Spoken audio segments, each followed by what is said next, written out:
Hello everyone. Welcome to Confessions Jury, where people put themselves on the spot, waiting for your judgment. Sit comfortably and listen carefully, as you're about to hear today's cases.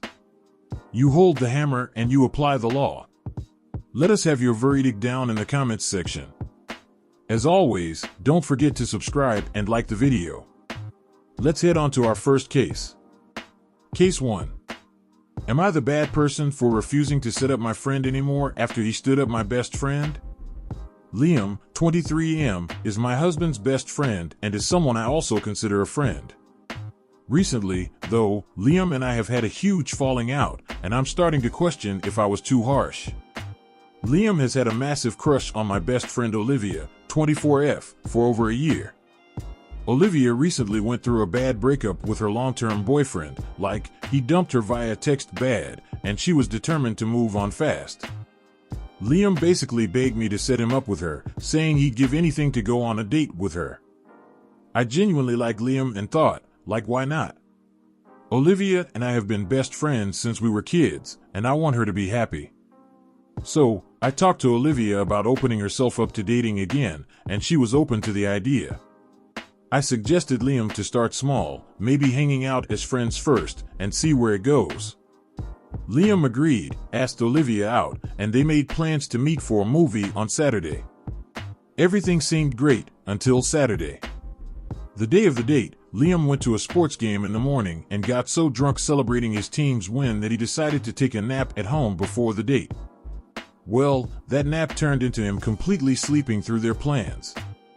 Olivia went to the theater and waited 45 minutes before calling me, upset that he was a no-show. My husband and I ended up rushing to the theater with some other friends, and we all watched the movie together so Olivia wouldn't feel stood up. Liam never showed. Afterward, I called Liam to ask what happened, and all he could say was, I was tired. He didn't seem to grasp how upset Olivia was or how rude his actions were. He sent a lazy apology in our group chat. Damn, I took a nap. I'm sorry. Can we reschedule for tomorrow? Olivia, understandably, was not having it. She's been ignoring him since, and I can't blame her. Liam, on the other hand, has been acting like he's the victim here. He keeps telling me that it's not fair for Olivia to hold a grudge over one mistake and that it's ridiculous for their year-long connection to be ruined because he just took a nap. He also thinks I'm being unfair because I told him point blank that I'm not helping him anymore. I won't mediate, fix things with Olivia, or set him up with anyone in the future. He's furious with me, claiming I'm being stubborn and unforgiving. My husband is stuck in the middle. He agrees that Liam was in the wrong and is supporting Olivia, but he's also trying to smooth things over with Liam since they're best friends. So, am I the bad person for refusing to help Liam anymore? I feel like he massively disrespected my best friend, and I don't want to put Olivia in a position to be hurt again. But now I'm wondering if I overreacted by cutting him off completely from my help and being too harsh. What do you guys think? Lay down your ruling in the comments section and let's move on to our next story. Case 2. Am I the bad person for holding a grudge about a wedding dress? I, 32F, have been married for 5 years to my husband Adam, 34M, who I was with for 3 years before the marriage.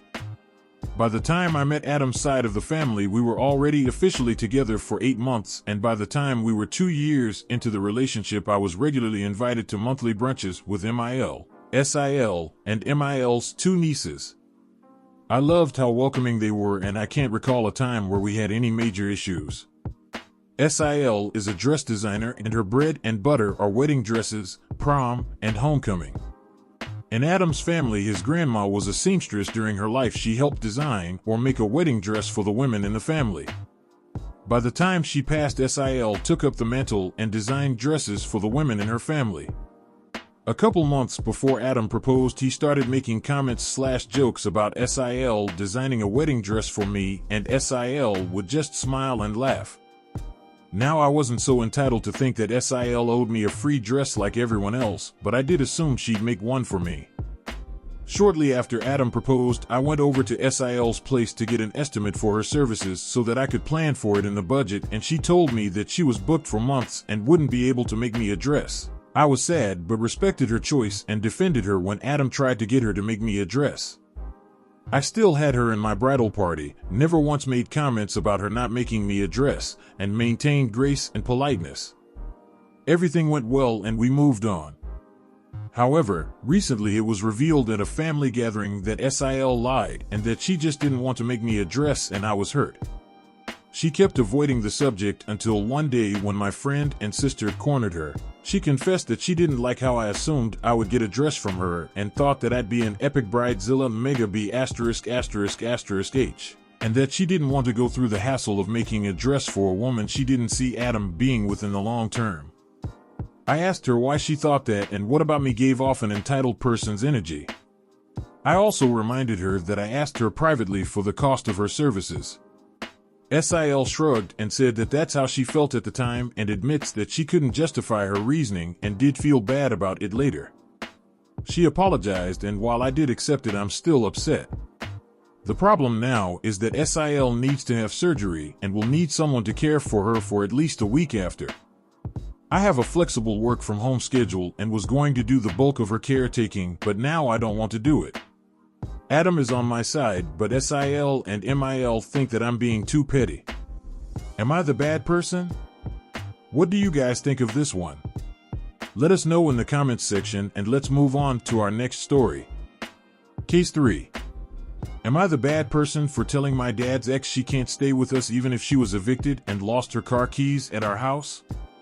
I have been living with and caring for my father, who has dementia from Parkinson's and strokes for the past few years.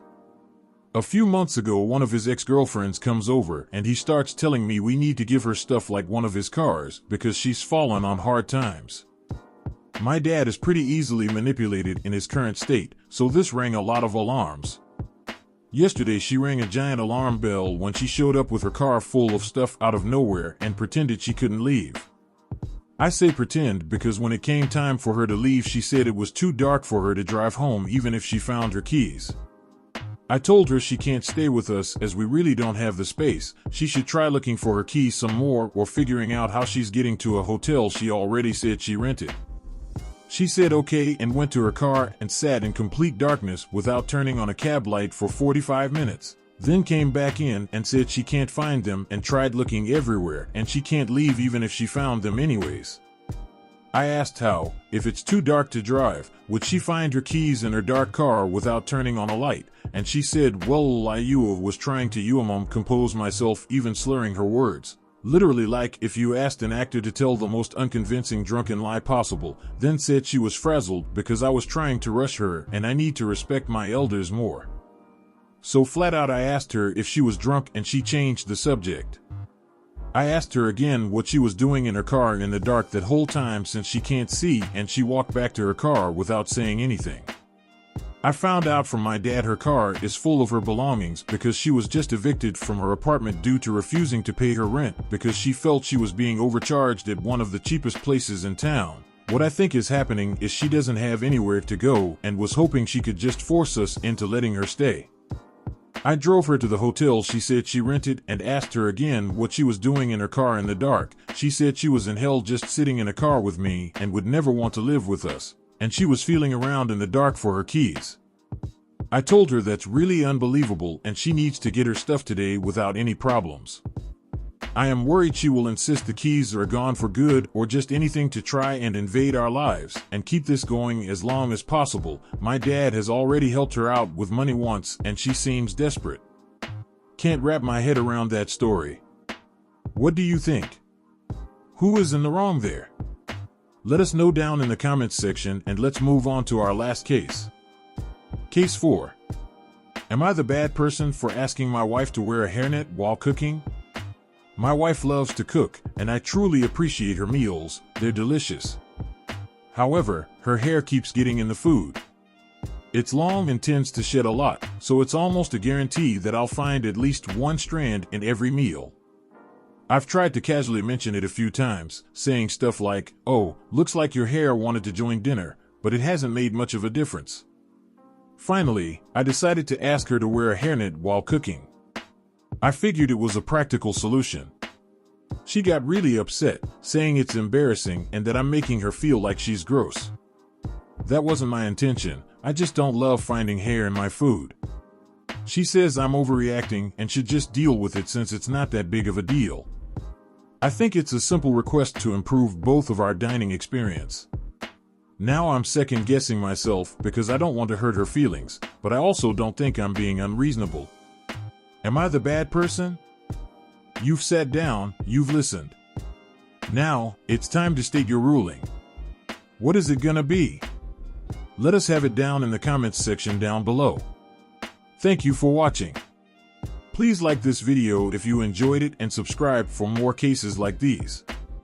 In life, we may run, but we can never hide from true justice. Stay safe, everyone.